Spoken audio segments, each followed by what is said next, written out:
Assalamualaikum warahmatullahi wabarakatuh. Perkenalkan, nama saya Hairul Imam Al-Ghafar. Pada hari ini saya akan mempresentasikan tugas saya pada mata kuliah perilaku dan perencanaan organisasi. Definisi perilaku organisasi. Sebelum ke sana, saya akan menjabarkan masing-masing dari definisi perilaku maupun definisi organisasi.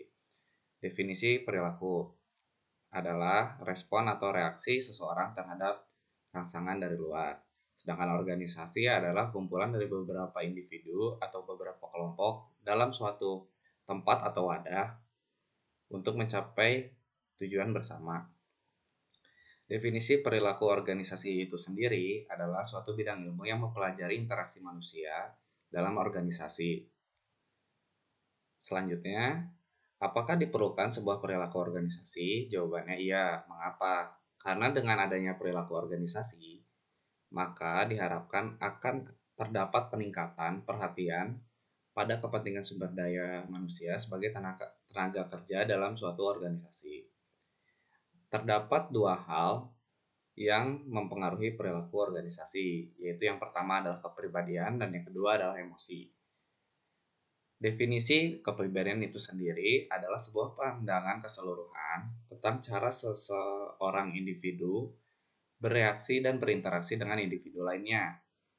Dan determinan kepribadian menurut Robbins dan Judge menyatakan kepribadian itu dihasilkan oleh faktor keturunan dan lingkungan.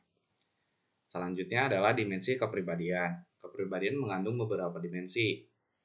Dan dimensi ini memiliki 3 teori, yaitu yang pertama adalah teori psikoanalitik.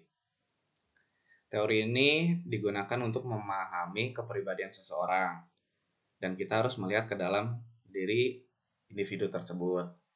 Yang kedua adalah teori sifat, yang menjelaskan bahwa sifat seseorang dapat diketahui melalui pendekatan biologis. Yang ketiga adalah teori tingkat kebutuhan. Teori ini merupakan teori yang kita kenal dengan teori Maslow atau teori motivasi yang berbeda dengan teori dari para psikolog sebelumnya. Terdapat ada 5 dimensi besar, yaitu extroversion yang menggambarkan seseorang dalam bersosialisasi.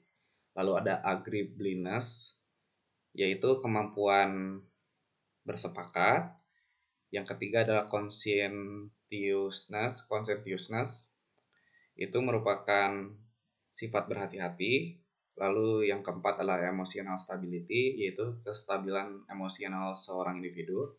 Dan yang kelima adalah openness to experience, yang itu merupakan keterbukaan terhadap pengalaman. Selanjutnya adalah emosi.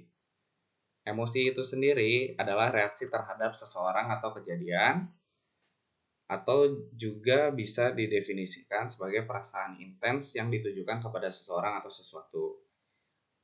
Dalam emosi terdapat 3 dimensi, yaitu yang pertama variety. Variety itu merupakan variasi emosi yang terdapat pada individu. Contohnya marah, takut, sedih, senang, muak, atau terkejut. Yang kedua adalah intensity. Intensity merupakan intensitas tanggapan yang berbeda pada dorongan emosi di kepribadian seorang individu. Dan yang ketiga adalah frekuensi atau duration.